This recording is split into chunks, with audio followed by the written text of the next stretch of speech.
me see if I understand your position. Basically, would you say that it's wrong for the citizens to initiate physical force against other citizens like an armed robber does? Unless we permit But that it's by okay law. it's okay for the government to do so. Because the government has been authorized by the people. Okay, but if the government authorized armed robbers to do it, it would be okay? If the government is that foolish to do so, I don't know what kind of country that would be, but that's legal, and if it's constitutional, so be it. But would you think that that's moral for individuals to be empowered to rob their fellow citizens? I don't think so. So that would be wrong. So basically, I would think so. It's wrong. Okay, so you think that it's wrong for a citizen, an individual citizen, to initiate force against others to deprive them of their property, but it's okay for the government to do it if the majority has elected that government. It is okay if the government is authorized to do so. The government is authorized to levy taxes, and the authorization comes from the people through their representatives. Now, if the people through their representatives say no taxes, everything be charity, so be it. Okay, so you would say that all legitimate governmental power is derived from the people? That's the way it is in our Constitution. Do the individual citizens have the right to initiate physical force against other citizens that have not initiated or threatened to initiate force against anybody and haven't violated anybody's property rights? They cannot do that because they are not authorized to do so under the law. So individual citizens don't have that right. If they don't have the right to initiate physical force against other citizens, could they have properly delegated that right to the government? Oh yes, they do so right now. Can you properly delegate a right that you do not have?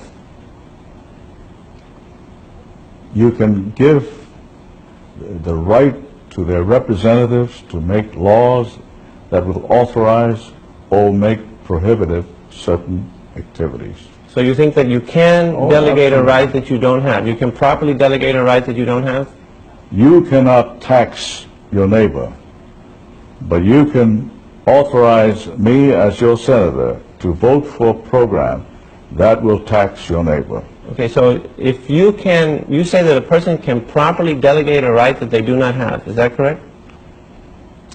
Under your distorted argument, yes. Okay, well, I don't have the right to use your home in Hawaii, right? But could I delegate that right to some of my friends?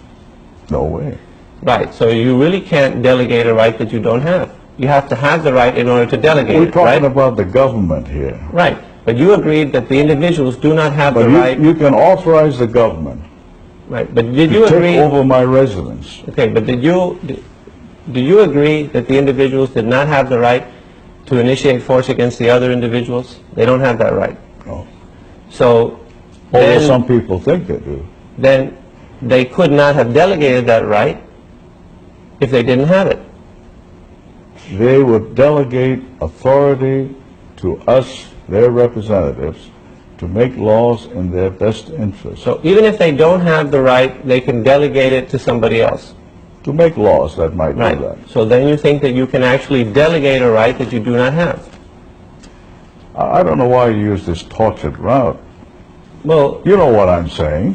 well, I'm trying. It's interesting to me how it is that the agent can have more power than the principal. If the principals are the people, and the source comes from the people, and the individuals do not have the right to initiate force against others, I would suppose. As individuals. Well, if they get together, then all of a sudden they have the right? If they authorize the government to do so, yes. Well, if If nobody... they authorize the government to enter into a war and kill people, that's a right.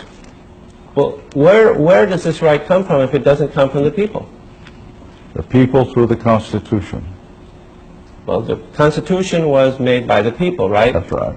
So then, the people are the source of all legitimate power. So if the people did not have the right to initiate physical force against anybody, then I don't know where we're getting. Well, it seems like there's a contradiction there as far as if you say that all legitimate governmental power is derived from the people. You agree that the individual citizens do not have the right to initiate force against other citizens, then it would seem clear that they cannot delegate that right to the government. Why don't we just leave it this way? We disagree.